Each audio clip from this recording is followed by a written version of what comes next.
안녕하세요. 저는 서울에 사는 20대 후반의 여자입니다. 어린 나이에 남친을 만나 2년 열애 끝에 결혼을 했습니다. 지인들은 성급하게 결혼하는 거 아니냐고 말렸지만 빨리 안정된 삶을 살고 싶어 서둘러 결혼을 했습니다. 저는 대학 졸업 후 바로 취업하여 악착같이 적금도 들고 나름 열심히 돈을 모았지만 집을 마련하기엔 턱없이 부족하여 친정에서 전세 자금으로 5천만 원 정도를 도와주셨습니다. 부모님께 손을 벌려 죄송하면서도 감사했죠. 저희 집과 달리 시댁에서는 도움을 주지 않으셨고 남편과 대출을 받아 가까스로 전세집을 마련할 수 있었습니다. 어느 날 저 혼자 집에 있던 날이었습니다. 시어머님께서 집으로 오라고 연락을 하여 홀로 가게 되었죠. 갑작스럽게 방문한 시댁에서 예상치 못한 시어머니의 요구에 저는 당황했습니다. 내용을 들어보니 어머님은 제가 월급을 받으면 본인에게 맡기라고 하시는 겁니다. 이게 무슨 소리인가 의아해하는 표정을 지었고 제 표정을 보신 어머님이 하시는 말에 따르면 남편도 직장 생활을 시작해서 본인이 관리해준 덕에 결혼을 할 수 있었다는 말씀을 하시더라고요. 저는 스스로 재택했는데 제 상식선에서 이해가 되지 않아 힘들 것 같다고 말했습니다. 그랬더니 되레 본인을 못 믿냐며 기분 나쁘다고 말씀하시더라고요. 솔직히 같이 거주하는 것도 아니고 시어머님한테 월급 맡기는 며느리가 몇이나 되겠습니까?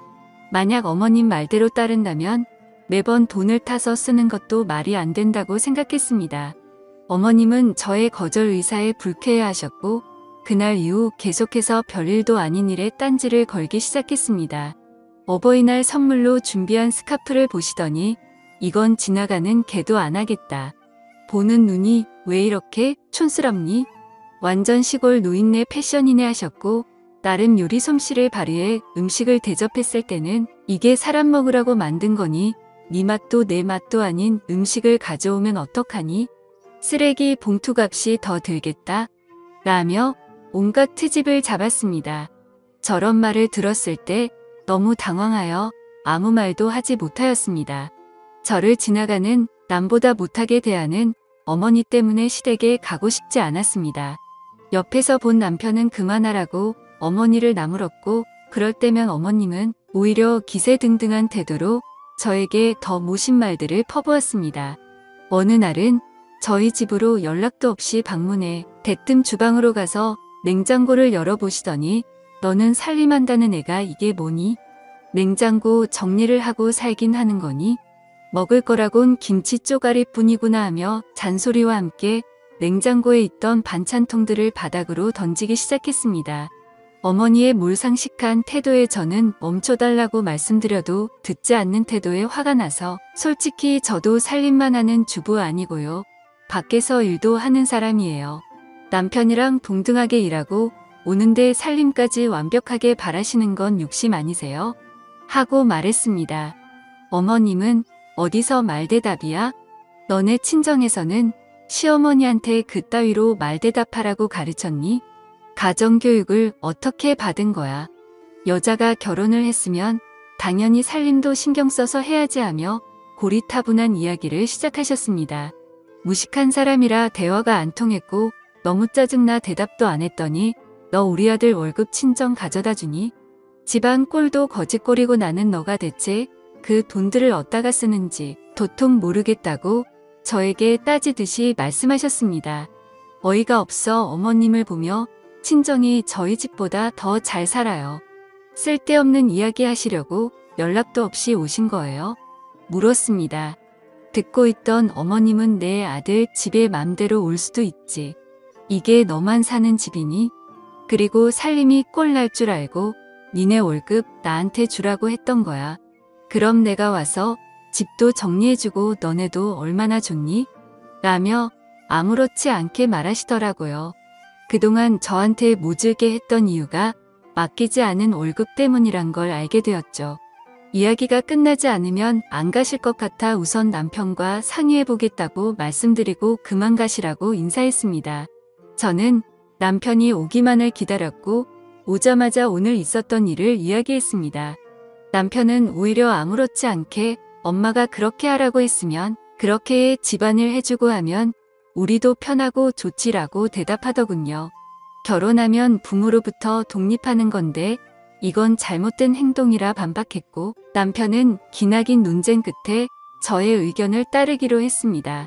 그리고 어머님께 전세집 구할 때도 주지 않고 모으고 있다던 돈을 모두 달라 말씀드리라고 했습니다. 남편 역시 알겠다고 해서 저는 그렇게 정리가 되는 줄 알았습니다. 하지만 일은 그렇게 쉽게 끝나지 않았습니다. 시어머니는 남편에게 연락을 받고 화가 났는지 저희 둘을 모두 시댁으로 부르시더라고요. 어머님은 이야기 들었다며 어떻게 사람이 그럴 수 있냐고 저에게 나무라셨습니다. 내가 돈을 불려서 주려고 하는데 너는 왜 그렇게 삐뚤게 생각하니? 그동안 군말 없이 잘 주고 있던 내 아들 월급을 내가 뭔데 관리한다고 가져가는 거야. 너는 시어미를 못 믿는 거니? 하셨습니다. 대화를 하면 할수록 어이가 없어 저는 이제 결혼돼서 새로운 가정이 있는데 어머님께서 관리하시는 건 말이 안 되는 것 같아요. 누가 결혼하고 시어머니가 월급 관리를 해줘요? 제 주변에 물어봐도 그런 경우 한 명도 없던데요. 솔직하게 말씀드렸습니다. 역시나 어머님은 말이 통하지 않았고 서로 언성이 높아졌습니다. 다행히 남편은 제 말이 틀린 거 없다며 제 편을 들어주면서 그동안 모았던 돈도 모조리 달라고 말했습니다. 이야기를 들으신 어머님은 서운하다며 갑자기 울기 시작하셨습니다. 당황한 남편은 어머님을 달래기 시작하는데 저는 그 눈물이 가짜라는 확신이 들었습니다. 우선 그날은 예상치 못한 어머님의 울음에 확답을 들을 수 없었고 나중에 다시 말하기로 한 뒤 넘어갔습니다. 하지만 저는 결론을 빨리 내야 한다는 생각에 집에 도착해서 남편에게 가족일수록 돈 문제는 확실하게 해야 한다고 말했죠. 남편은 그동안 일을 다니면서 어머님께 드렸던 월급을 대략적으로 계산하였고 어찌나 경제관념이 없던지 하나부터 열까지 옆에서 말해줘야 했습니다. 저에게 여보는 돈 관리 똑부러지게 잘하는 것 같아. 나 결혼 잘했나 봐. 우리 부자 되는 건 금방이겠어 하더라고요. 제가 똑부러진 게 아니고 본인이 멍청한 건지를 몰라 한심했습니다. 우리는 주말에 다시 시댁을 방문하겠다고 연락드렸습니다. 그런데 어찌된 일인지 어머님은 저희에게 일이 있다며 오지 말라 하셨고 그 뒤로도 제 연락을 피하는 느낌이 들었습니다. 남편도 어머님의 행동에 대해 수상하다 느꼈는지 자신이 따로 연락하겠다 했습니다. 그러나 3개월이 지나도 깜깜한 소식이었죠. 어느덧 추석이 다가와 명절 준비를 위해 어머님께 전화했더니 드디어 연락을 받으셨습니다. 기다리던 명절 당일이 되어 차례를 모두 마치고 남편은 어머님께 그동안 모아두신 돈에 대해 말을 꺼내었습니다. 이야기를 듣던 어머님은 발끈하시며 지금 그 돈을 왜 찾아? 하며 소리치시는 겁니다. 남편은 왜 소리를 질러? 그때도 말했지만 결혼했으니 이젠 새롭게 재테크 시작해야지 라고 말했습니다. 당황한 어머님은 마치 술에 취한 사람처럼 횡설수설하시더라고요. 무슨 말씀이냐고 재차 물으니 사실 미숙이 아줌마가 투자하면 돈 불려준다고 해서 조금씩 넣었거든. 처음에는 수익이 좋아서 500만 원 맡겼더니 1000만 원으로 돌려주는 거야. 그래서 우리 아들 돈 불려주려고 모아둔 내 돈 8천만 원 모조리 넣었지. 그런데 미숙이 아줌마가 6개월 전부터 갑자기 연락이 안 되더라고. 나 말고도 다른 주변 사람들 여러 명한테 사기치고 도망간 거야. 그래서 경찰에 신고는 했는데 연락이 아직도 안 와 해느끼며 말하셨습니다. 결론은 어머님 친구분께서 돈을 맡기면 몇 배로 돌려준다고 투자하라 유혹했던 것입니다. 그 말에 속아 어머님은 남편 돈까지 맡겼다가 날려먹은 거였습니다. 한마디로 사기를 당한 거죠. 남편은 처음 듣는 말에 본인의 돈을 상의도 없이 투자했냐며 화가 나 다시는 엄마를 보고 싶지 않다고 소리치며 밖으로 나가버렸습니다. 옆에 계시던 아버님은 당신이 무슨 투자야 투자는 집구석에서 얌전히 살림이나 할 것이지. 내가 당신 그 옆편네랑 어울릴 때부터 마음에 안 들었어. 8천을 날려먹어. 그것도 아들 돈인데. 미쳤지 미쳤어. 당신 제정신이야? 그리고 그런 일이 있으면 가족한테 먼저 말해야지 집안 꼴 잘 돌아간다 하며 나무라셨습니다. 저에게 어머님 대신 사과한다고 하셨지만 전혀 그 말이 귀에 들어오지 않았습니다. 어머니 그럼 그동안 저한테 돈 맡기라고 하신 것도 사기당한 돈 메꾸려고 하신 거예요? 이렇게 금방 들통날 행동을 왜 하셨어요? 그때 어머니 제안 거절했다는 이유로 한동안 말도 안 되는 걸로 트집 잡고 돈 안 맡긴다니까 말 대답한다면서 저희 친정 욕하시더니 어디 입이 있으면 말씀해 보세요. 저한테 미안하지도 않으세요? 모질게 대했던 모습이 생각나 어이가 없어 그동안 쌓였던 감정을 쏟아냈습니다. 저는 할 말 다 해버리고 남편도 없는 자리에 있을 이유가 없어 황급히 나와버렸죠. 집에 와서 남편과 이야기하는데 엄마가 왜 그렇게 월급날만 되면 돈 보내라고 재촉했는지 알겠어요. 아들이 뼈 빠지게 고생해서 번 돈 사기당했으면 당사자인 나한테라도 말해줘야 하는 게 정상 아니야? 사기를 당해놓고선 미안한 기색은 하나도 없고 돈 재촉만 하더니만 내 엄마지만 이해가 안 가. 그래서 당신한테도 월급 자기가 맡아준다고 했나봐. 미쳤어. 진짜 남편은 다음날 저녁 시댁에 가서 내 돈 달라고 화를 냈다고 했습니다. 시어머니는 내가 그동안 너를 키워준 거 계산하면 8천만 원도 싸다는 거 모르니 고작 그거 없어졌다고 엄마한테 따질 일이니? 화를 내셨다고 했습니다. 남편은 그건 고맙게 생각하고 다달이 용돈 주지 않느냐며 따졌다고 했습니다. 오히려 화가 난 시어머니는 다음 달 내로 돈 줄 테니 앞으로 집에 오지 말라고 하면서 남편을 내쫓았다고 했습니다. 그렇게 한 달이 흘렀고 시아버지한테 전화가 왔습니다. 평소 우리를 부르시지 않는데 찾는 거 보니 무슨 일이 생겼다는 걸 직감했습니다. 부랴부랴 시댁으로 찾아갔고 문을 여는 순간 시어머니는 시아버지 다리를 잡으며 잘못했다고 빌고 있었습니다. 일단 둘을 진정시키고 무슨 일이냐고 물어봤습니다. 현재 시아버지는 15년 된 차량을 타고 계십니다. 몇십 년 동안 고생하시며 집안을 일으키셨기에 남은 노후를 즐기기 위해 몇 달 전 차량을 계약했었습니다.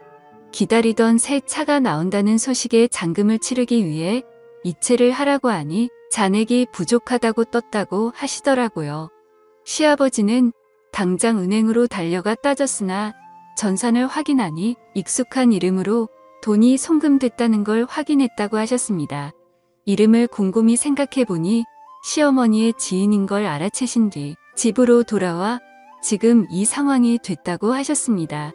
시어머니는 8천만 원을 메꾸기 위해 평소 어울리시는 이상한 아줌마한테 그 돈을 몰래 투자했다고 울면서 말하셨고 자신의 전화를 받지 않는다고 무릎을 꿇고 빌었습니다. 너무 화가 난 시아버지는 시어머니를 놔두고 나가버리셨습니다. 남편도 다시는 엄마 얼굴 꼴도 보기 싫어하면서 연을 끊고 살겠다고 했습니다. 이미 없어진 돈 어쩌겠습니까? 돈이야 다시 모으면 되고 시아버지는 대신 사과하시면서 저를 볼 면목이 없다고 미안해 하셨습니다. 다음날 통장으로 8천만 원이 들어왔습니다. 시아버지께서 보내주셨고 우리는 다시 시아버지께 돌려드렸습니다. 시어머니는 집에서 내쫓긴 뒤 여동생 집에 얹혀 살면서 5년의 일을 하시며 매달 미안하다는 편지와 함께 돈을 보내주고 계십니다. 시어머니를 다시 볼지는 우리가 결정할 게 아니라 아버님이 결정하실 문제이기에 하루하루 매일 행복하게 살고 있습니다. 오늘의 사연은 여기까지입니다. 긴 사연 끝까지 들어주셔서 감사합니다.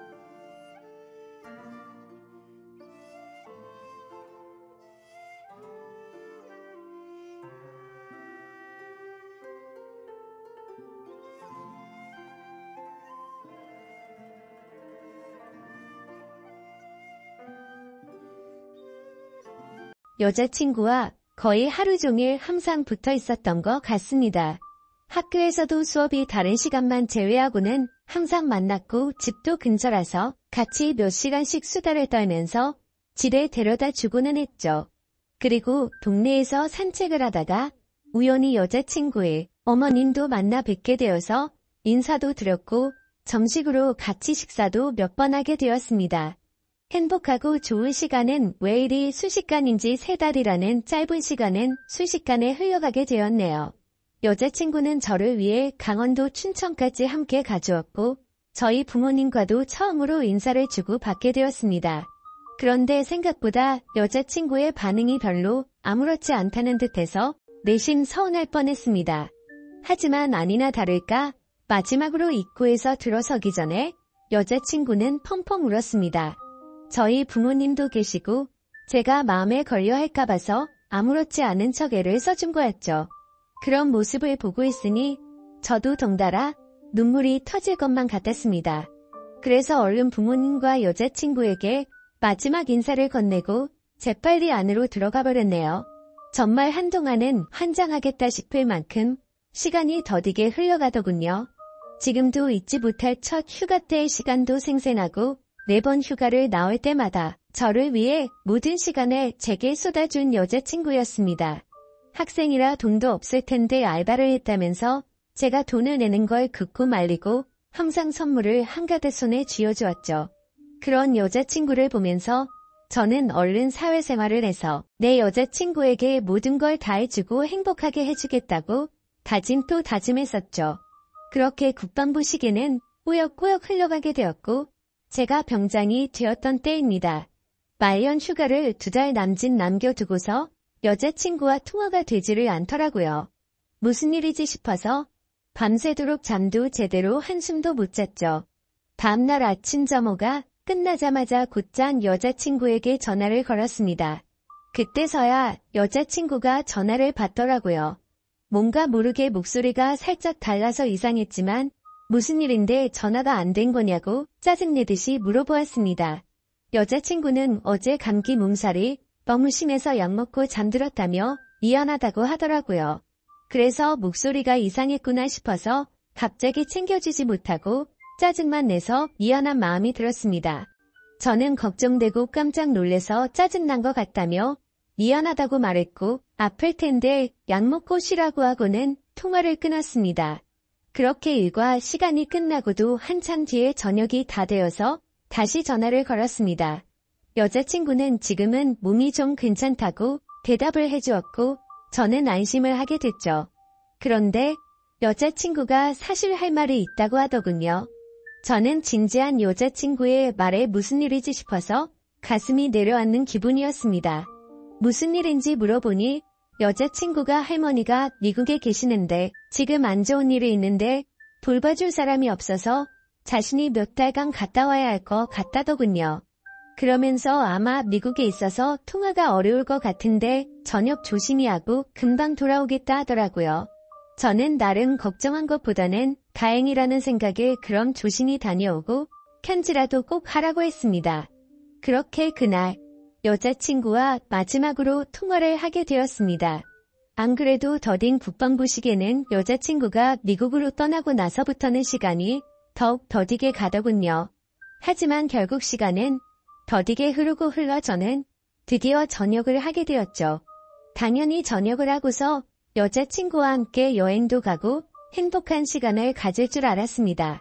하지만 제 곁에는 여자친구가 없었기에 도저히 행복한 기분이 들지가 않더라고요. 그래서 저는 여자친구가 편지로 알려준 미국 전화번호로 전화를 걸었습니다. 하지만 그 번호는 연결이 되지 않는 번호더군요. 그렇게 몇 날 며칠을 기다렸지만 제가 전역을 한 걸 당연히 알 텐데 연락이 오지 않았습니다.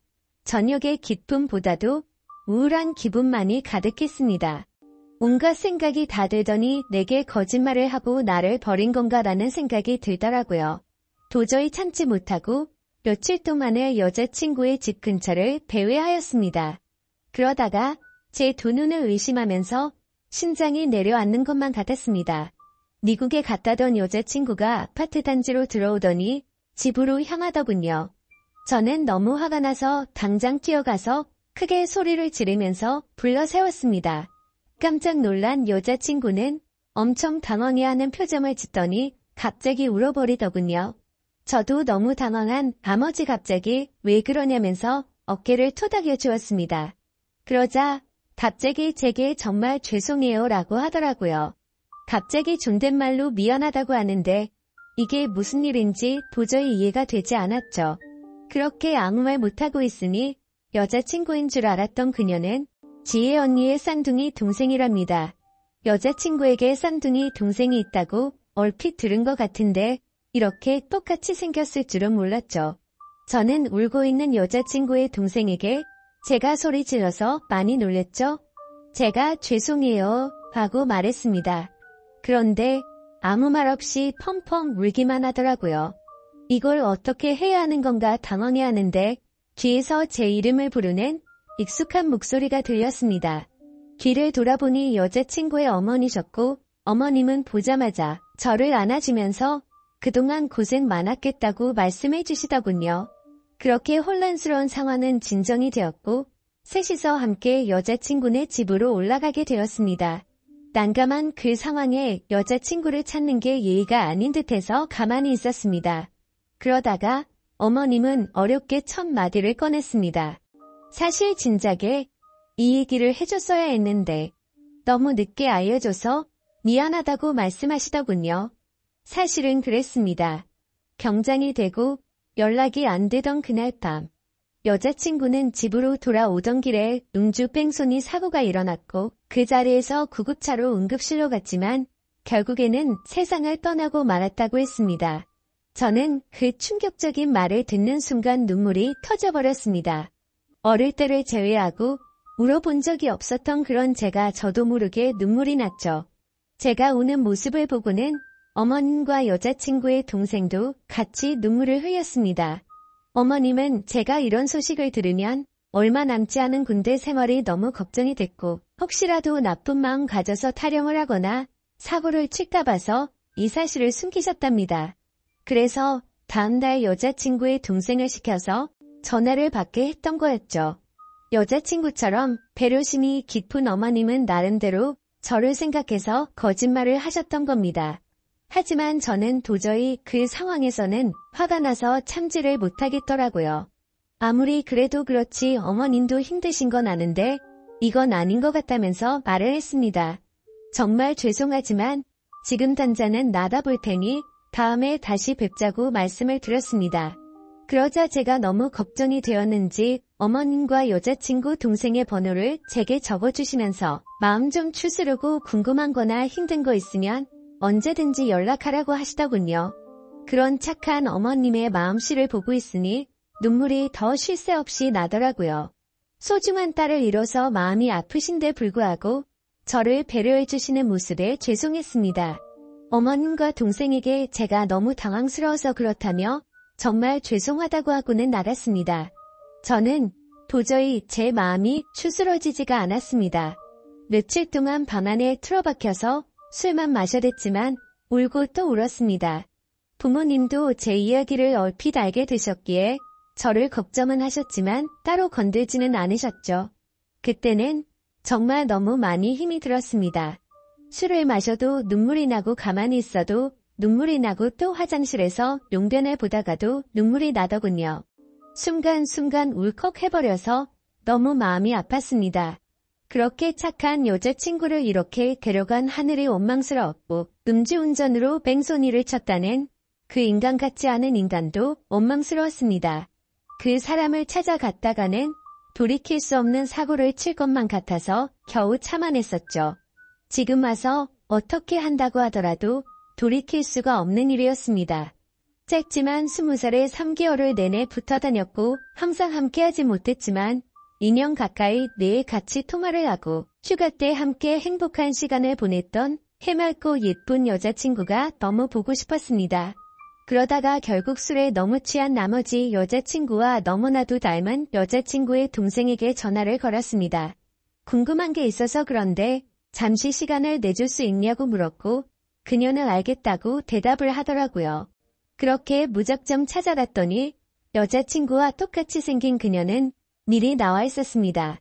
마땅히 갈 곳이 없었고 그녀와 함께 술집으로 향했죠. 술을 얼마나 마셔댔던 건지 여자친구가 앞에 있는 것만 같았습니다. 너무나도 여자친구와 닮은 동생을 보고 착각을 해버린 거였죠. 그래서 손을 잡으면서 지혜야 나 진짜 무서운 꿈 꿨다며 펑펑 울다가 잠이 들었습니다. 잠깐 졸다가 깨어보니 그녀는 가만히 제 손을 잡아주고 있었고 이게 꿈이었다면 하는 마음과 달리 현실을 깨닫고는 허망함에 또다시 울었습니다. 그날 이후로도 여자친구의 동생과는 가끔씩 연락을 했고 한 번씩 만나게 되었었죠.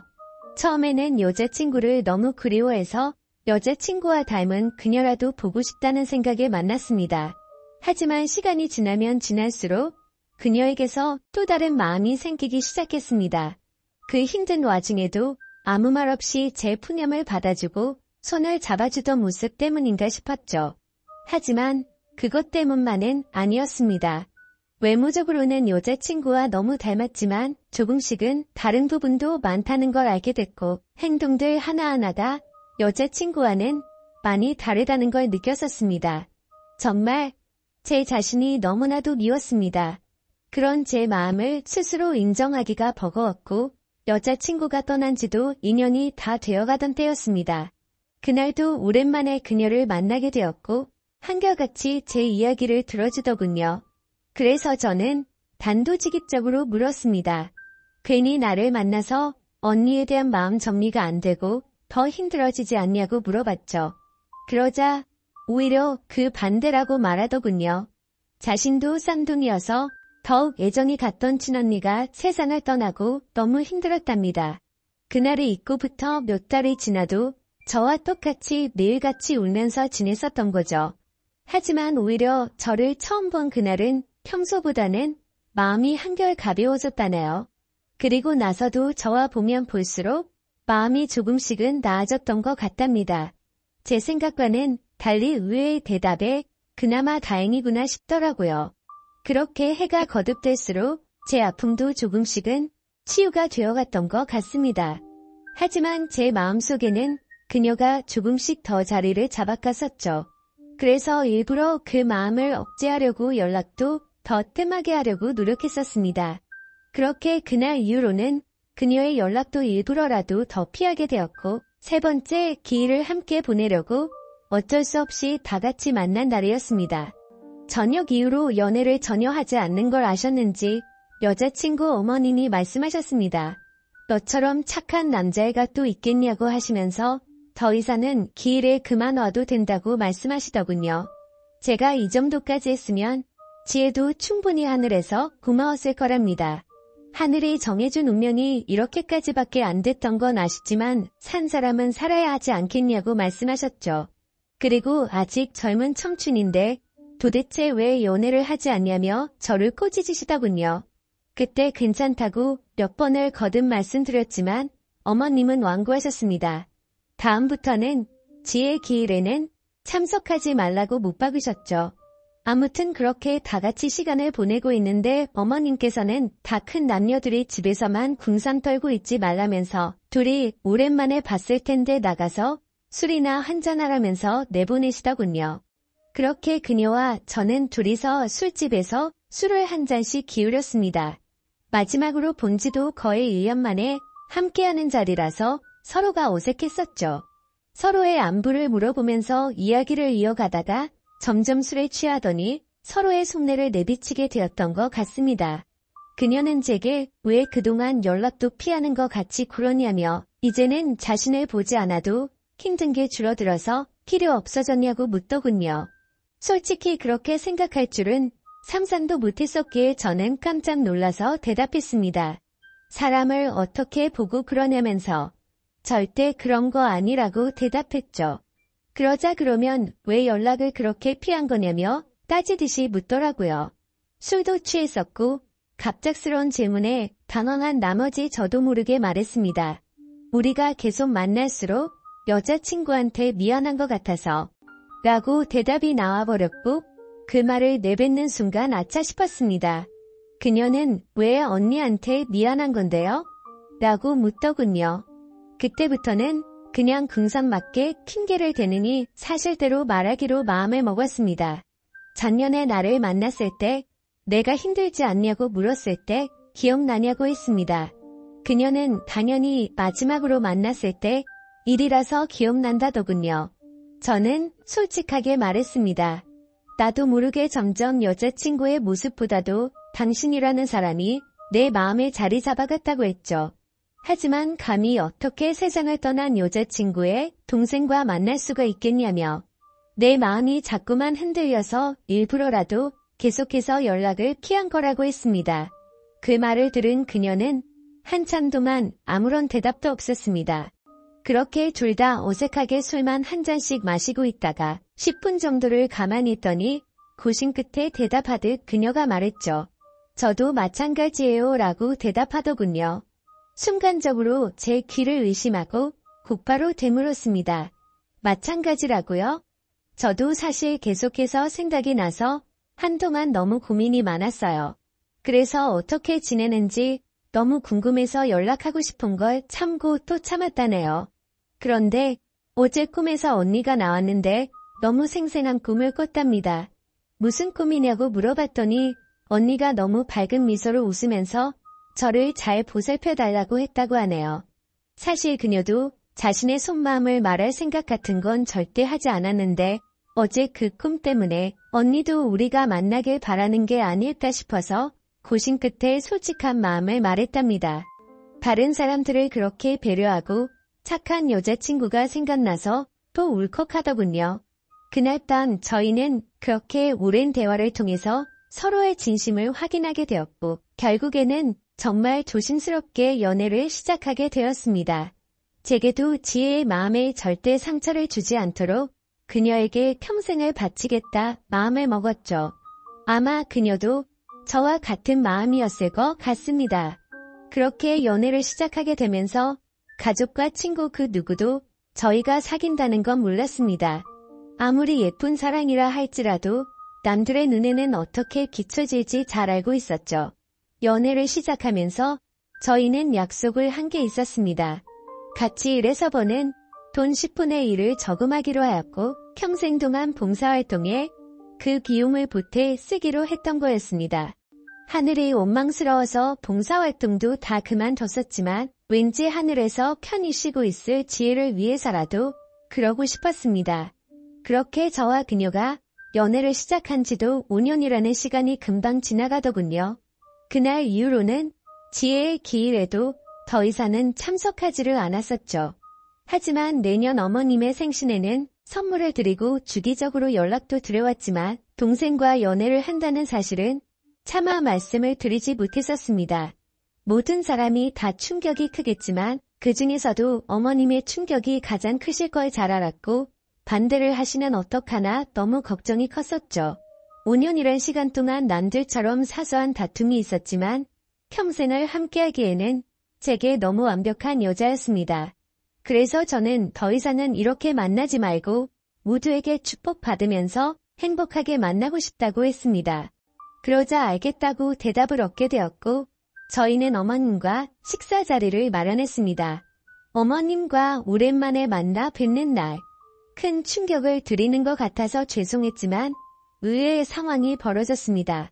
셋이서 같이 식당으로 들어서자마자 어머님은 둘이 이제 결혼하기로 한 거냐고 물어보시더라고요. 너무 당황한 나머지 아무 말도 못하고 눈만 굴리고 있으니 앉으라고 하시더군요. 사실 어머님은 이미 오래전부터 저희가 만나오는 걸 알고 계셨답니다. 아무리 그래도 엄마가 되어서 딸 행동도 다른 걸 보면 뭔가 있다라는 걸 모르겠냐고요. 그러다가 몇 년 전에 우연히 저와 딸이 손을 잡고 있는 걸 봤는데 아무 말씀도 안 하셨답니다. 그때는 당연히 너무 충격적이어서 어머님도 당황했지만 만나다가 헤어질 수도 있는 거고 운명이 이런 거라면 받아들여야겠다 생각하셨다네요. 그리고 소름 끼치게 신기한 건 어머님의 꿈에서도 지혜가 나왔답니다. 그러더니 저와 그녀의 손을 마주 잡게 해주고는 웃으면서 떠났다고 하시더라고요. 소설이나 드라마에서나 나오는 이야기인 줄 알았는데 너무 신기해서 닭살이 다 돋았죠. 아무튼 너무 걱정을 많이 했었던 어머님의 반대는 없었고 저와 그녀는 결국 결혼을 하게 되었고 지금 제 아내가 되었습니다. 솔직히 지금도 지혜를 생각하면 너무 가슴이 저려오고 눈물도 날 때가 많습니다. 아내와 함께 술을 마시거나 여행을 가서도 함께 많이 울었고 제 인생에서 가장 소중한 딸아이가 태어날 때도 너무 많이 울었습니다. 그만큼 오랜 시간 동안 마음고생도 많았었고 혹시라도 지혜가 우리의 딸로 돌아와 준 게 아닐까란 생각도 하면서 아내와 저는 같은 생각과 마음으로 딸아이에게 더 많은 사랑과 애정이 가더라고요. 앞으로도 제가 이 세상을 떠날 때까지 저에게는 영원히 평생 가슴속에 남을 사람은 단 2명일 겁니다. 너무 밝고 착한 마음으로 아름답게 세상을 바라보게 해줬던 지혜와 하루하루가 지옥 같고 절망적이었던 저를 숨을 쉴 수 있게 해주고 그 어느 누구보다도 가장 큰 행복을 주고 있는 지금의 제 아내 말이죠. 앞으로도 평생을 주변 사람들에게 봉사하면서 살아갈 테니 행복할 수 있도록 좋은 마음으로 응원해주세요. 감사합니다.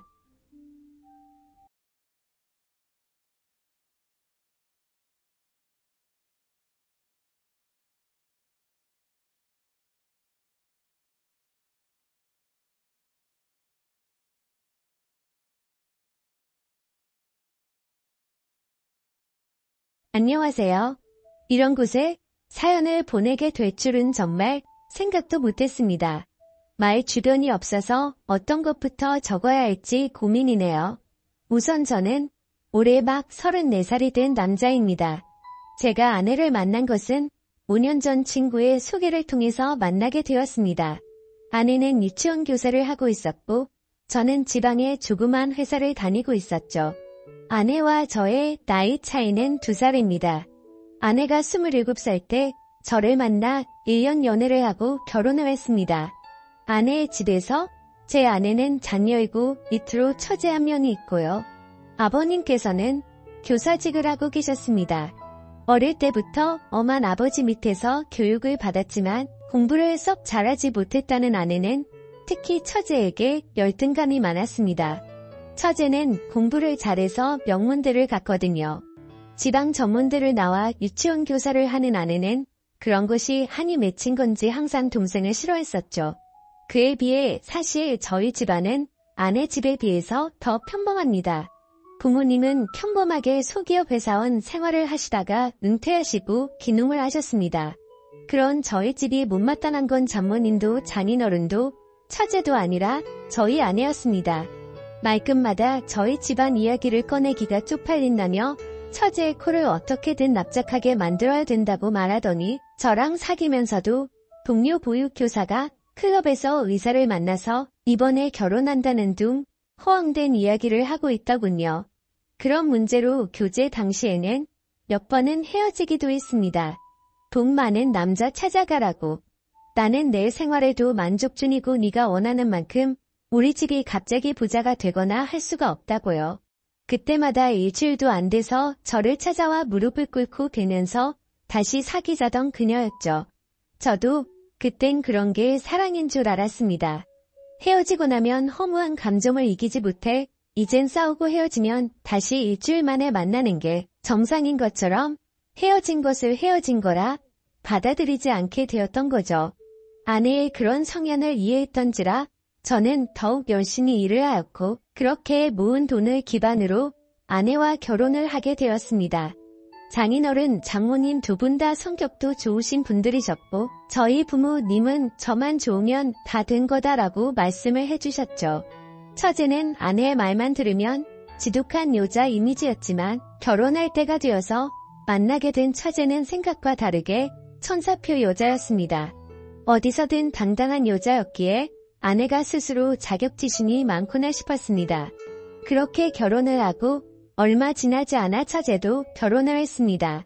저희 아내 결혼할 때 처가댁에서 7천만 원을 주셨습니다. 혼수는 따로 안 하고요. 그 돈이란 제가 모은 돈 그리고 저희 집에서 준 돈 이렇게 모아서 3억짜리 아파트 전세 구했었고요. 그리고 처제가 결혼할 때는 3천만 원 줬다고 하더군요. 근데 처제 남편 직업은 행정고시 출신의 고위공무원이었습니다. 아내는 그게 연신 마음에 걸리고 신경 쓰였는지 갑자기 또 저를 원망하는 투로 말을 하며 칭얼거리더군요. 그 때문에 또 많이 싸웠습니다. 이처럼 장인어른과 장모님도 더 잘난 처제보다 모자란 아내에게 더 많은 관심을 가지고 차별 대우도 하시고 했는데 아내는 항상 처제에 대한 미움과 부모님이 조금이라도 자기에게 소홀하다 싶으면 그걸로 아주 난리를 치더군요. 그러다 어느 날 아내가 임신을 했습니다. 임신하면 민감해지긴 하지만 아내는 임신하고 나서 초조함과 짜증이 날이 갈수록 점점 늘더군요. 나중에서야 왜 그랬는지 알게 되었지만 그때는 그저 내 아이를 임신한 아내를 보며 책임감을 느끼면서 어떻게든 아내의 기분을 맞춰주려고 했고 아내가 원하는 음식이나 모든 걸 다 해주기 위해서 최선을 다했습니다. 저희 집에서도 아내의 임신 소식에 기뻐하시며 반찬들이나 며느리가 좋아하는 음식 해먹으라고 용돈도 많이 주시고 했어요. 그렇게 저는 노예같이 아내를 모시면서 아내의 임신 기간을 함께 했고 기다린 끝에 저희는 소중한 아들을 얻게 되었습니다. 그렇게 출산하고 4달이 지나고 나서 아내는 심심하면 친정집에 내려가더군요. 갓난 아이를 보기가 힘이 든다면서요. 이제는 돈벌이도 제가 외벌이로 바뀌었던지라 경제적 부담도 많이 느꼈지만 저도 최대한 일을 마치면 일찍 집에 들어가 아내를 위해서 아기도 돌봐주고 했거든요. 그래도 아내는 몸이 힘들다며 한 번씩 내려가던 게 이젠 거의 매 주말마다 내려갔습니다.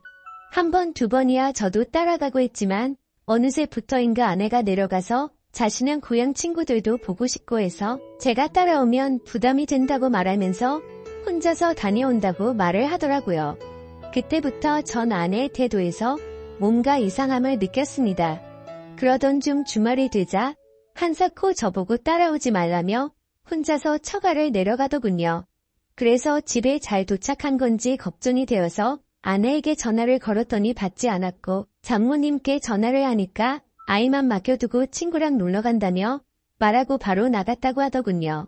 그래서 장모님께 솔직히 말씀 좀 부탁드린다고 요즘 아내 이상한 점이 없냐고 하니 장모님이 머뭇거리시더니 사실 아내가 육아로 스트레스를 너무 많이 받았는지 내려올 때마다 이렇게 친구들이랑 놀고 온다고 하더군요. 저는 컴퓨터로 아내가 깔아둔 핸드폰 분실 추적 기록을 따라서 아내가 어디 있는지를 찾아봤더니 위치가 그 동네 번화가로 나오더군요. 그래서 짜증이 확 나서 아내에게 계속해서 전화를 하였고 받을 때까지 연속적으로 전화를 했습니다. 근데 전화를 받자마자 아내는 짜증을 내더라고요. 친정집에 와서 좀 쉬지도 못하냐고 버럭 소리를 지르면서 화를 내더니 전화를 끈더군요. 그때 당시에도 아내의 핸드폰은 여전히 번화가였고 클럽의 위치를 가리키고 있었습니다. 그날 몇 시간 동안 계속 아내의 휴대폰을 확인했지만 새벽이 다 되어서도 그곳에서 나오질 않더군요. 결국 그 시간에 택시를 타고 아내가 있는 곳까지 갔더니 역시나 클럽이었습니다. 클럽에 들어갔더니 아내가 남자들 여자들 무리와 한 곳에 섞여서 놀고 있더군요. 얼마나 술을 마셨는지 저도 알아보지 못하고 옆 남자에게 기대어서 자고 있는 모습에 순간 화가 치밀어 오르더군요. 제가 성질을 내자 남자들이 누구냐며 저에게 시비를 걸길래 이 여자 남편이라니까 이 여자 유부녀였냐고 하면서 화를 내고는 가버리고 아내 친구들도 짜증난다며 그 남자들이랑 같이 나가버리더군요. 시간이 조금 지나자 아내는 술이 좀 깼는지 그때서야 저를 알아보며 여긴 왜 왔냐며 오히려 화를 내더군요. 여기가 너가 말하는 집이냐고 장난치냐고 하니까 친구들끼리 놀다 보면 올 수도 있지 이걸 뭐 스토커처럼 이렇게 찾아와서 분위기만 다 조진다는 말에 화가 나서 어깨를 끌어당겨서 일으켜 세웠습니다. 그랬더니 경찰을 불러서 제가 폭행했다고 하더군요. 결국 장모님이랑 장인어른 다 오시고 아내 타일나서 그건 별일 없이 넘어갔는데 아내는 끝까지 지가 잘했다는 듯이 집에 와서도 잔인전모 앞에서 고개를 빳빳하게 들고 한 번 논 거 가지고 이렇게 폭력적인 인간이랑 못 지낸다고 이혼할 거라고 큰 소리 치더군요. 그래서 저도 그 자리에서 화가 나서 넌 나랑 신뢰라는 걸 깨버린 거라고 나한테 거짓말하고 클럽이나 다니는 년을 내가 뭘 믿고 아내로 믿냐고 했습니다. 술은 떡이 되어서 다른 남자랑 모텔 갔을지 내가 어떻게 아냐니까. 네가 봤니? 네가 봤어? 하면서 손가락으로 삿대질을 하더군요. 장인은 저한테 너무 흥분한 것 같고 미안하다고 일단 집에 가 있으면 딸을 잘 타일러 보겠다고 하더군요. 저는 너무 화가 났지만 밤이 늦어서 꼭 참고 집에 돌아왔습니다. 그 후 이 상황이 너무 답답해서 동창들에게 이야기를 했더니 제일 친한 친구가 저한테 정말 생각하기 싫은 일이지만 친자가 맞는지 확인을 해보라고 하더군요. 저는 그 말에 며칠을 고민했습니다. 근데 그 제안에 심어진 의심이 떨쳐지지 않고 혹시 설마라는 생각들이 계속해서 커져가서 저도 미쳐버릴 것 같더군요. 결국 아들의 친자 확인을 의뢰했고 저는 검사 결과를 받자마자 처가 댁으로 달려갔습니다. 그리고 도저히 참지 못하고 장모님 앞에서 아내에게 욕을 갈겨버렸습니다. 아내가 경찰 부르라며 난리치길래 바로 얼굴에다가 검사 결과가 담긴 종이 봉투를 던지며 말했습니다. 이 더러운 인간아. 지금 우는 아들이 내 아들도 아니고 넌 바람 펴서 남의 아들 임신하고 나한테 그 유세를 그렇게 했던 거였냐고 했더니 안색이 갑자기 확 변하더군요. 그러더니 이내 네 아들 맞다고 계속 우기더군요. 검사 결과는 보고 말하라고 했더니 그때서야 아무 말도 못하더군요. 임신 초기에 임신 소식 듣고도 기뻐하기보다 우울해하고 초조해했던 게 바로 이것 때문이었던 겁니다. 차후에 들어보니 친구들이랑 클럽 가서 처음 만난 남자랑 실수로 했는데 그 뒤에 임신이 되었고 제 아이인지 그놈 아이인지 헷갈렸다고 하더군요. 근데 한번 바람폈던 인간이 어디 가겠습니까? 몸 좀 추스러지니 다시 주말마다 내려가서 애 맡기고 클럽 가서 남자들이랑 놀아제낀 거죠. 혼인 취소 소송도 알아봤지만 이 더러운 인간이 결혼하고 나서 있었던 일이라 그런 사이도 안 된다고 하더군요. 그리고 결국 장인어른이랑 장모님 찾아와서 저한테 용서를 구하시며 원하는 대로 하겠다고 하시더군요. 아내녀는 끝내 저 무섭다며 안 찾아오더군요. 하지만 도저히 이 결혼 생활을 이어갈 수 없다고 장인어른과 장모님께 설명을 하였고 결국 합의 이혼을 하였습니다. 애도 돌려줬고 결혼기간도 짧아서 남을 것도 없었고 아내의 위자료 대신해서 장인어른이 다 줬고요. 아들이었던 남의 아들 그래도 정은 줬었는데 참 서럽더군요. 웃긴 건 아내년도 그 남자 연락처도 몰라서 누구 아이인지도 모른다는데 그 말 들고 정말 한 번 더 기가 막히더군요. 결국 몇 년 지나서 소식 들었더니 애는 장인 장모 아이로 들여놓아서 두 분이서 키우고 있고 그 여자는 이 남자 저 남자 만나면서 산다고 하더군요. 참 대단한 여자입니다. 지금까지 제 사연 들어주셔서 감사합니다. 안녕하세요. 저는 30대 후반의 평범한 남자이고 현재는 서울에서 조그만 식당을 운영하면서 살아가고 있습니다. 원래는 아내와 함께 행복한 미래를 꿈꾸면서 시작하게 된 음식점인데 지금은 처제와 단 둘이서 식당을 운영하고 있네요. 정말 남들에게는 결코 일어나지 않을 법한 말도 안 되는 일들이 제게 일어나게 되었죠. 사실 저는 주변 누구보다도 착하지 못한 그런 삐뚤어진 시선으로 세상을 바라보며 살아가고 있었습니다. 어릴 때부터 저는 몸이 정말 허약한 체질이었습니다. 흔히 생각하시는 약고래의 얼굴도 못난 탓에 저도 모르게 학창시절 내내 왠지 모를 주변 사람들의 시선에 사람을 기피하게 되었던 거죠. 그리고 더 사람을 기피하게 된 것도 처음 짝사랑하게 된 여자에게서 너무 아픈 상처를 받게 되었습니다. 그때가 중학교 때였는데 그 당시 담임 선생님의 지시로 분기별로 3개월에 한 번씩 짝을 바꿔서 앉았었습니다. 저는 당연히 짝사랑하는 그녀와의 짝이 되기만을 항상 바래왔었고 결국에는 제 바램대로 제게 설렘을 주던 그녀와 짝이 되었습니다. 속으로 만세를 부를 정도로 너무 기쁘고 행복했었습니다. 하지만 그건 이기적인 저 혼자만의 행복이고 생각이었더라고요. 저도 그때 당시에는 제 주제를 파악 못했었나 봅니다. 대놓고 노골적으로 저를 비난하고 무시하지는 않았지만 학교가 마칠 시간에 견출지를 건네어 주다가 실수로 손이 닿고 말았습니다. 근데 얼른 피하듯이 하더니 더럽고 짜증난다는 듯이 행동을 하더라고요. 정말 그 사건으로 인해서 저는 너무 큰 상처를 받게 되었습니다. 그날 이후로 성인이 되어서까지 트라우마로 인해서 30 초반이 될 때까지 여자에 대한 거부감으로 단 한 번의 연애도 하지를 않고 살았죠. 물론 여자를 만날 수 있는 기회가 없지는 않았습니다. 다행히도 나이가 들면서 점점 외모적으로도 자신감이 생겨갔고 나름대로 저와 사귀고 싶다는 표현을 했던 여자들도 있었으니까요. 하지만 기억 속에 그 이후로부터 제 마음은 너무 굳게 닫혀서 열릴 생각을 하지 못했던 거죠. 아무튼 저는 몇 년 전까지만 해도 그냥 이렇게 편하게 혼자 살아가려고 했었습니다. 직업에 대한 자부심도 있었고 굳이 결혼에 대한 필요성도 느끼지를 못했었거든요. 남들처럼 집안이 화목하거나 그렇지도 못해서 가족에 대한 중요성도 와닿지 못했었고 요즘에는 일부러 결혼을 하지 않고 살아가려는 사람들도 많은 시대라고 생각했습니다. 아무튼 미래에 대한 생각도 별로 없었고 그냥 그저 그런 하루하루를 지내고 있던 어느 날이었습니다. 월요일 무거운 몸을 이끌고 회사로 출근을 했습니다. 그런데 사무실에 집기 하나도 빠짐없이 텅텅 비어 있더라고요. 5년 동안 다니던 회사였기에 이게 무슨 일인가 싶어서 진심으로 꿈을 꾸는 건가라는 생각으로 머리가 멍했고 망치로 얻어맞은 기분이었습니다. 황당해서 뭐지 싶은 마음에 전화기를 꺼내는데 뒤이어 직원들이 하나 둘씩 출근을 하더라고요. 사태 파악을 하고 봤더니 사장이 기어코 직원들의 임금도 다 떼먹고는 야반 도주를 했던 거였습니다. 그 당시에 저희 회사는 인테리어를 하는 회사였는데 솔직히 이 업계가 많이 불안한 건 맞았죠.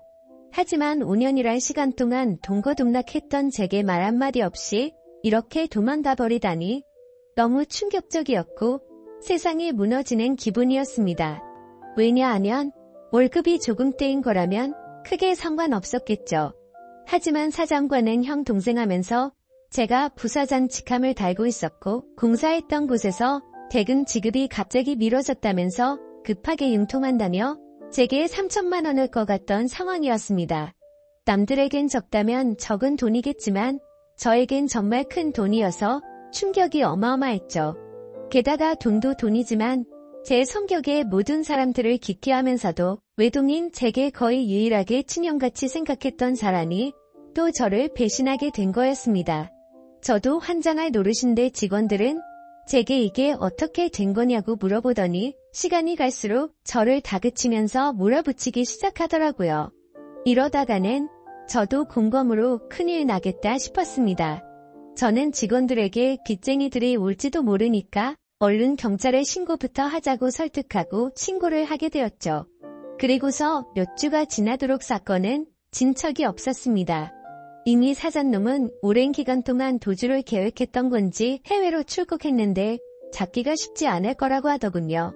너무나도 절망적이어서 하늘이 무너지는 기분이 들었습니다. 그래서 이렇게 있다가는 큰 사고라도 치겠다 싶어서 저는 무작정 지갑만 챙겨서 제주도로 향했습니다. 그냥 모든 걸 다 잊고 싶었고 전 재산을 날린 것도 아니니까 차근차근 다시 시작하면 되겠지라는 마음을 가지려고 애를 썼습니다. 아무튼 그렇게 저는 제주도에서 가장 외진 곳에 위치한 펜션에서 숙박을 하게 되었죠. 사실 그때는 아무리 마음을 차분하게 먹으려고 애써봤지만 도저히 정신이 온전할 수가 없더라고요. 결국 기분이 너무 심란해서 생애 처음으로 펜션에서 숯불 바비큐를 준비하고는 소주만 연신 들이부으면서 청승 맞게 혼자서 술을 마시고 있었습니다. 그런데 갑자기 옆에서 조용히 저기 오라며 저를 부르더군요. 저는 갑자기 들린 여자 목소리에 어버버대면서 깜짝 놀라고 말았죠. 그 모습을 보더니 여자 두 명이 저를 쳐다보면서 제가 놀라는 모습이 웃겼던 건지 웃음을 겨우겨우 참아가면서 저를 보고 있더라고요. 너무 민망해서 얼버무리면서 대답을 했더니 자기네들이 해녀 체험을 하고 왔는데 둘이 먹기에는 너무 많고 버리기엔 아깝다면서 혹시 해산물 좋아하면 좀 나눠줄까요? 라고 물어보더라고요. 저는 여자랑 대화를 하는 것조차 너무 소심했던 성격인지라 그녀의 눈도 마주치지 못하고 생각이란 필터를 거치지도 못하고 감사합니다 하고 대답을 해버렸습니다. 아무튼 그렇게 나눠준 해산물도 같이 구우면서 주위를 둘러봤더니 펜션에 묵는 사람들이 저와 그 두 여자밖에 없는지 엄청나게 조용하더라고요. 뭔가 뻘쭘하게 혼자서 소주를 마시면서 먹고 있는데 제가 해산물을 줬던 여자가 말을 걸더라고요. 제주도에 혼자 여행 오신 거냐며 너무 낭만적인 것 같다고 하면서 혼자 심심하시지 않냐고 괜찮으면 자기네들이랑 같이 마시는 거 어떻겠냐고 묻더라고요. 평소에 저였다면 절대로 합석은 꿈도 꾸지 못했을 겁니다. 그런데 솔직히 말해서 어릴 적 짝사랑했던 여자 이후로 처음으로 제 눈에 너무 쏙 들어오는 여자였습니다. 그리고 술도 많이 마셔서 조금 취한 상태였기에 어디서 나온 용기였는지 그러자고 대답을 하게 되었죠. 그렇게 그녀들과 저는 합석을 해서 함께 술을 마시게 되었고 이야기를 들어보니 그 둘은 친자매였고 어제 숙소에 도착을 했고 일주일간 머물다가 간다고 하더라고요. 저도 열흘 정도를 예약한 상태라고 했더니 잘 됐다면서 그러면 지내는 동안 잘 지내보자고 먼저 손을 건네더군요. 저는 너무 순맥처럼 쭈뼛거리며 손을 마주 잡고 인사를 했고 술이 취하면 취할수록 두 자매와 저는 재미난 이야기들을 하게 되었습니다. 그때 드는 생각이 저도 모르게 말로 나와버렸습니다. 사실 혼자서 괴로움을 삭히려고 왔는데 혼자 있을 때는 더 괴롭더니 지금은 괴로운 게 다 잊혀지고 너무 즐거운 것 같다고 말했습니다. 그러자 언니였던 제 이상형의 그녀는 무슨 일이냐고 제게 물어봤고 저도 모르게 그동안의 고충을 푸념하듯이 얘기를 하고 말았죠. 그런데 그런 지루하고 재미없는 얘기인데도 불구하고 그녀는 너무 진지하게 저를 똑바로 쳐다보면서 이야기를 들어주고 진심 어린 조언을 해주더라고요. 생전 처음으로 느껴보는 친절함에 저는 너무 행복했고 설레었습니다. 그렇게 꿈처럼 행복했던 시간을 보내다가 자리를 끝 마치게 되었죠. 다음날 저는 전날 있었던 일에 민망해져서는 만나면 인사를 먼저 건네야 하나? 아니면 아는 척을 하지 말아야 하는 건가? 온갖 생각과 고민을 했었습니다. 그러나 그런 고민들이 무심하게도 밖에 담배를 피러 나갔더니 그녀는 반갑게 저를 보고 웃으며 인사를 하는데 심장이 쿵 하고 내려앉는 것 같았죠. 여행하러 와서는 하루 종일 주무시냐며 인사를 건네는데 저도 어색한 인사로 답을 했습니다.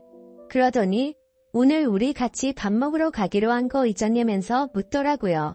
저는 취한 나머지 해선 안 될 짓을 했구나 싶었고 괜히 여행 방해되고 싶지 않다며 어제 했던 말은 잊으라고 말하며 재밌게 여행을 즐기라고 했죠.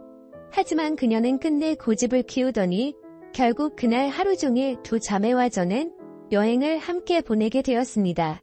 그러다 보니 자연스럽게 그녀들과 저는 같이 붙어 다니며 매일같이 여행을 함께 즐기게 되었고 정말 꿈만 같던 시간은 너무 순식간에 지나가 버리더군요. 그렇게 두 자매의 마지막 날이 되었습니다. 솔직히 좀 많이 서운하더라고요. 고작 며칠밖에 안 되는 시간 동안 저는 그녀에게 더욱 빠져들었고 마지막 인사를 건네는데 저는 도저히 용기가 나지 않았습니다. 그때 그녀는 갑자기 제게 포옹을 하면서 덕분에 즐거운 여행이었다고 말을 건네주더군요. 너무 외롭게 살아오던 저는 순간적으로 마음이 울컥해서 눈물이 날 뻔했습니다. 그렇게 그녀들을 떠나보내고 혼자서 남은 여행을 보내는데 이건 도저히 여행이 아니다 싶더라고요. 행복한 시간들이 끝나고 나서 또다시 괴로움이 시작된 건 아니었습니다. 오히려 그녀와 지낸 시간들 덕분에 괴로움은 이미 잊은 지 오래였고 그녀를 또다시 보고 싶다는 생각이 너무 간절해지더라고요. 그래서 저는 인생을 살면서 가장 큰 용기를 내게 되었죠. 평생 혼자서 살다가 연애는 꿈에서조차 생각 못하던 제가 그녀와 함께 행복한 시간을 갖고 싶었습니다. 집으로 돌아온 저는 진짜 하루 종일 고민을 하다가 용기를 내서 그녀에게 전화를 걸었습니다. 어두침침한 제 성격과는 다르게 그녀는 반갑다는 듯이 밝게 전화를 받아주었습니다. 저는 조심히 잘 가셨는지 해서 연락드렸다고 하니까 그녀는 그렇지 않아도 조심히 여행 잘 마쳤는지 궁금했다고 되물어 봐주더군요. 그렇게 몇 마디를 주고받게 되었고 어차피 제가 말을 잘하는 편도 아니었기에 단도직입적으로 말했습니다. 제가 주말에 서울에 일이 있어서 가게 되는데 시간 괜찮으면 밥이나 먹을까요? 라고 물어봤습니다. 그러자 잠깐의 고민도 없이 그녀는 그러자고 대답을 했고 약속을 잡은 뒤에 통화를 끊게 되었죠. 얼마나 긴장을 했던 건지 손이 떨리고 등에 땀이 흘러내릴 정도였습니다. 며칠 뒤에 약속 시간에 그녀와 다시금 만나게 되었고 행복한 시간은 또다시 순식간에 흘러가더라고요. 그날은 그냥 정말 보고 싶다는 생각에 갔던 거지 고백을 하려거나 그런 마음은 전혀 없었습니다. 하지만 마지막으로 들어간 와인바에서 와인을 마시다 보니 또 헤어지는 게 너무나 슬프더군요. 저는 그녀에게 앞으로도 계속해서 보고 싶다고 말했습니다. 그러자 그녀는 다른 여자들과 달리 제 마음을 알아줬는지 더 이상은 떠보지 않았고 제 손을 잡아주더라고요. 그렇게 제 인생에서 가장 사랑하는 그녀와 저는 연인이 되었고 남들에겐 힘들다고 하던 장거리 연애가 제게는 너무나 행복한 나날이었습니다. 아무리 멀다 한들 그녀를 매주 볼 수 있다는 건 제게는 너무 과분한 일이었죠. 우리는 그렇게 행복한 연애를 3년간 이어갔고 그녀 덕분에 저는 과거와 비교하면 너무나도 정반대의 사람이 되어 있었습니다. 새로운 직장에서 사람들과 웃으면서 대화도 잘 이어갔고 성실하고 착한 그녀를 따라서 고아원에 봉사활동을 다녔는데 제 마음이 너무 평온해지는 걸 느꼈습니다. 하루하루가 너무 행복해졌고 이렇게 살아갈 수만 있다면 가정이라는 걸 꾸려서 평생을 행복하게 지내고 싶다라는 생각이 들더라고요. 저는 그렇게 달라진 제 스스로에게 결심을 하고 그녀에게 청혼을 하였습니다. 그녀는 제 청혼을 받아주었고 저희는 결국 사랑의 결실을 맺게 되어 결혼을 하게 되었죠. 그 당시에 아내는 서울에서 처제와 함께 조그만한 식당을 운영하고 있었습니다. 그래서 아내와 상의 끝에 제가 이직을 하기로 했고 결혼을 하면서 제가 서울로 올라오게 되었죠. 아내와 저는 인생에서 가장 행복한 부부처럼 그 누구도 부럽지 않게 지냈습니다. 결혼한 지 2년 동안 한 차례도 다툼이 없을 정도로 주변에서 누구나 다 예쁘게 봐주었죠. 그렇게 행복한 나날들을 보내다가 제가 다니던 회사가 또다시 부도가 나면서 저는 일자리를 또 잃게 되었습니다. 그때부터는 이렇게 불안한 직업을 하는 게 맞는 건가라는 고민에 빠져들었고 막상 또 새로운 일자리를 구하려고 하니 직장 생활에 지쳐 있었죠. 그러다 힘들어하던 중 아내와 더 오랜 시간을 붙어 있고 싶었고 그동안 모은 돈을 보태어서 새로운 식당을 여는 게 어떨까 생각이 들었습니다.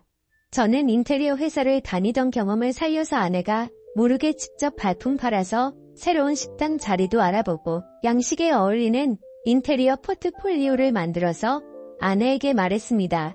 더 이상 내 일에 흥미를 잃어서 직장에 다니는 건 그만하고 당신과 처제를 도와서 가게를 더 크게 해보고 싶다고 하면서 설명을 해줬죠. 한참 아무 말 없이 지켜보던 아내는 제 선택을 존중해주면서 그러자고 했고 그날부터 저와 아내 그리고 처제는 새로운 식당을 열기 위해서 분주하게 준비를 했습니다. 결국 저희는 나름 작지만 예쁜 식당을 열게 되었고 기대 이상으로 식당은 장사가 잘 되었습니다. 제 선택에 있어서 정말 많이 불안했고 걱정도 많았는데 이렇게 행복해도 되나 싶었죠. 아내도 솔직히 오랫동안 해오던 가게를 옮기는 게 불안했고 무서웠는데 저 하나만을 믿고서 그 큰 결정을 바로 내려줬던 걸 알게 되었습니다. 저는 착한 아내에게 너무 고마웠고 평생을 행복하게 해줄 거란 마음을 제 가슴에 되새겼죠. 하지만 하늘이 너무 원망스럽게도 제 바람과 그 행복은 산산조각이 나게 되었습니다. 아내가 일을 하던 도중에 갑자기 쓰러지게 되었습니다. 처음에는 가게가 바쁜 탓에 과로해서 그런 거겠지 하며 아내를 안심시켰었죠. 며칠 뒤 정밀 검사를 받아본 결과가 나왔고 의사 선생님은 너무 위험한 위치에 암이 발견되었다고 말하더군요. 드라마나 영화에서나 들어봤지.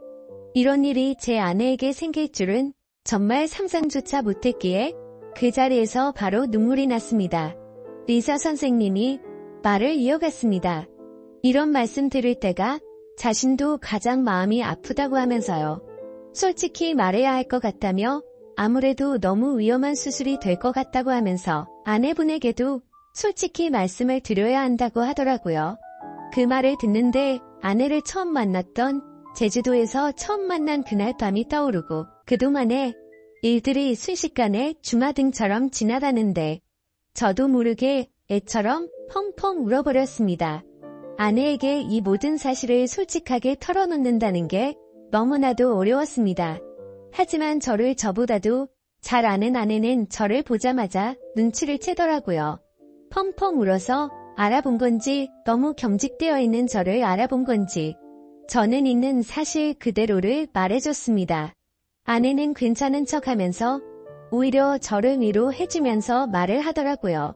솔직히 너무 무섭고 화도 나고 슬프지만 저를 만나서 그동안 너무 행복했다며 그래도 위험하긴 하지만 끝까지 포기는 하지 않을 테니까 좌절하지 말자고 하더군요. 그 말을 듣는 순간 제가 너무 부끄러웠습니다. 정작 아픈 아내는 저렇게 용기를 내서 힘을 내려고 하는데 도저히 저부터 무너질 수가 없었습니다. 처가댁에 연락을 해서 이 사실을 말씀드렸고 장인어른과 장모님 그리고 처제는 아내에게 찾아와서 미친 듯이 펑펑 울었습니다. 그러자 아내도 그동안 참았던 눈물이 터진 건지 애처럼 펑펑 우는데 정말 가슴이 찢어졌습니다. 그렇게 아내는 항암 치료를 시작하게 되었고 날이 가면 갈수록 급속도로 야위어가는 아내를 보고 있으니 모든 게 너무 원망스러웠습니다. 괜히 나를 만나서 아내가 이렇게 아프게 된 것만 같고 죽을 만큼 너무나도 힘이 들었습니다. 그렇게 힘든 시간을 지나서 아내의 수술이 있기 전날 밤 아내와 저는 한참 동안 이야기를 나누었습니다. 그때 처음으로 알게 되었던 건 아내도 제주도에서 처음 본 그날 저에게 호기심이 생겼고 관심이 갔었다고 하더군요. 그래서 다음날 같이 밥 먹자는 약속을 한 적이 없었지만 일부러 거짓말을 해서 같이 합리해서 여행을 한 거였다고 하더라고요. 물론 제 여행을 방해하고 싶었던 건 아니었고 제가 그날 밤 혼자 있을 때 더 괴롭다고 했던 말이 밤새도록 신경이 쓰였답니다. 제 아내의 성심이 깊은 건 알았지만 그 말을 듣는 순간 눈물이 멈추지가 않더군요. 그러면서 수술이 어려운 건 우리 모두가 다 잘 알고 있는 사실이니까 지금 말을 해야겠다고 하더라고요. 혹시라도 자신이 잘못되더라도 제발 당신 탓이라고 생각하지 말고 행복했으면 좋겠다고 말했습니다. 그리고 우리가 함께 시작했던 가게도 자신에겐 너무 행복한 추억이 가득한 곳이니 슬픈 감정보다도 행복한 추억을 떠올리면서 계속 지켜달라고 했죠. 그렇게 밤새도록 저희는 끊임없이 많은 대화들을 나누었고 결국에 제가 인생에서 가장 사랑하던 제 아내는 이 세상을 떠나고 말았습니다. 아내를 떠나보내고 하루하루가 너무 괴롭고 인생이 무너진 듯 슬펐습니다. 솔직히 돈 몇천만 원 사기 당했던 건 정말 세 발의 피조차도 안 될 정도의 괴로움이었습니다. 정신나간 사람처럼 죽을 만큼 술을 마셔대기도 해봤지만 다 소용없었습니다. 시간이 지나면 이 아픔이 줄어들 수 있을까 싶은 생각만 가득했습니다. 그렇게 집에서 틀어박혀서 지낸 지 몇 주가 지났을 무렵이었습니다. 항상 조용하고 내성적이던 처제가 집에 들어와서는 마치 다른 사람처럼 온갖 잔소리를 늘어놓기 시작하더라고요. 언니가 지금 이 꼴을 보려고 그렇게 떠나단 줄 아냐면서 화를 내더군요. 형부 혼자서만 힘든 줄 착각하지 말라며 주변 사람들 생각해서 제발 그만하라면서 화를 내다가 울더라고요. 정말 예전이나 지금이나 너무 이기적인 나쁜 놈이었습니다. 저뿐만 아니라 모두가 다 힘들어도 꿋꿋이 버텨내고 있다라는 생각이 들더군요. 울고 있는 처제에게 다가가서 저도 같이 울면서 미안하다고만 되뇌었죠. 그러다 처제와 함께 밖으로 나가서 같이 술을 한잔하면서 이야기를 나누었습니다. 가게는 이렇게 계속 문을 닫아둘 거냐고 물어보더라고요. 솔직히 아내 생각에 미쳐버릴 것 같아서 가게 근처도 갈 수가 없었습니다. 하지만 그건 너무 비겁한 짓이란 것 정도는 알았죠. 그런 생각을 하던 찰나의 처제도 저와 같은 생각을 말하더군요. 언니 생각에 자신도 가게 근처도 못 가겠다며. 근데 언니가 제게 했던 말을 처제에게도 똑같이 했더라고요. 마지막으로 부탁한다면서 좋았던 추억 가득한 가게를 계속했으면 좋겠다고 했답니다. 사실 아내가 왜 그렇게 가게에 집착하는지는 저도 잘 알고 있었습니다. 아내는 저와 제 처제를 생각해서인 마음도 당연히 있었지만 너무 착한 심성에 그동안 어려운 아이들에게 무료 급식을 주던 걸 멈추지 않기를 바랬던 거였죠. 세상에 어떻게 이런 착한 여자가 또 있을까요? 사실 이런 마음을 갖고 있는 것도 가게를 가게 된 날 알게 되었습니다. 처제와 저는 아내의 부탁을 이어나가기 위해서 결심을 했고 다음날 가게로 나갔습니다. 몇 주간 비워져 있던 가게임에도 불구하고 구석구석 너무 깔끔하게 청소가 다 되어 있었습니다. 그리고 그곳에 놓여져 있던 편지가 있었죠. 아내는 가족들과 저에게 너무 많이 미안하답니다. 제게는 평생 행복하게 함께 지내면서 흰머리 나는 것도 보고 싶었고 우리에게 아이도 낳아서 행복한 미래를 꿈꿨는데 너무 마음이 아프다네요. 그러면서 자신을 대신해서 아이들에게 도움을 주면서 평온함을 느껴줬으면 좋겠답니다. 스스로 자책하지 말고 세상에 주어진 걸 감사하게 느끼면서 주변 사람들에게 사랑을 베풀다 보면 우리는 또다시 금방 만나서 행복하게 지낼 거라고 하네요. 처제와 저는 그 편지를 읽고 또 한바탕 울어버리고 말았습니다. 그날 저와 처제는 그동안 상한 음식들을 모두 정리하고 밤새도록 정리를 했습니다. 아내의 바램대로 다시 장사를 하기 위해서 준비들도 하였고 장사를 시작하고서 정신없는 나날들을 보냈던 것 같네요. 처제는 언니 대신해서 잔소리할 거라며 전처럼 느긋하게 할 생각 말고 제대로 도와달라며 선 좀 보고까지 하더군요.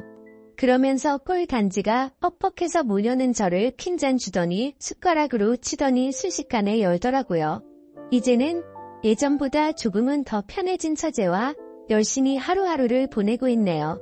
이 글을 쓰면서도 제 인생에서 제일 행복함을 느끼게 해준 제 아내가 너무 그립고 보고 싶습니다. 아마도 이 마음은 제가 아내를 찾아 갈 때까지 영원하겠죠. 긴 사연 읽어주셔서 감사드립니다.